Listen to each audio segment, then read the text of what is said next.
Gaël et Dorothée continuent de discuter. La rencontre est facile, Dorothée est très à l'écoute, Gaël se sent comprise et entendue. Pendant le suivi, nous cherchons aussi d'autres complications. Comme les malaises de dumping syndrome? Oui, même d'autres avant.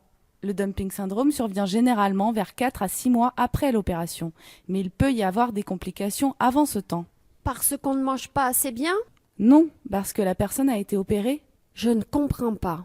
Eh bien, par exemple, un estomac opéré, c'est un estomac qui a été coupé et suturé pour en réduire le volume.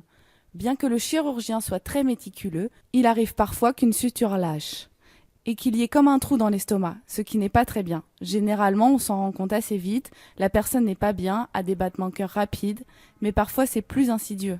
C'est rare.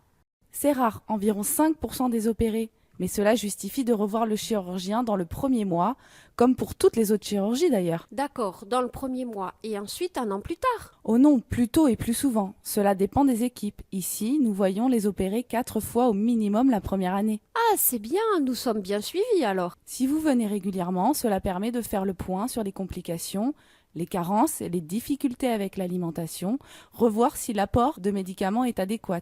Ah oui, ma fille, dont la mère d'une amie a perdu ses cheveux, toujours elle, m'a dit qu'elle devait prendre plusieurs comprimés de vitamines, voire des piqûres régulièrement. Il y a ces complémentations qui sont fréquentes, quoique non systématiques. Il y a aussi les conseils sur les médicaments. Ceux qui peuvent ne pas être absorbés correctement ou ceux qui peuvent être dangereux. En cas de bypass, par exemple, les médicaments anti-inflammatoires pour la douleur ou les maux de gorge, ou bien l'aspirine, peuvent provoquer un ulcère à la connexion entre le petit estomac et l'intestin, sur l'anastomose.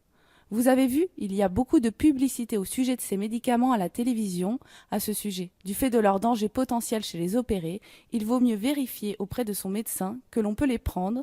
Et pour l'alimentation, il faut une surveillance. Oui, car ce n'est pas facile. J'imagine bien, avec un petit estomac, ça doit faire mal. Cela ne devrait pas faire mal. Aimeriez-vous rencontrer la diététicienne de la clinique? Je crois que je veux bien si ça ne vous fait pas de peine. Pas du tout. Lydie, notre diététicienne, pourra sans doute vous voir dans la semaine. Je crois que ce serait bien. Tout le monde m'en a parlé un peu. Maintenant, j'aimerais des choses pratiques et précises.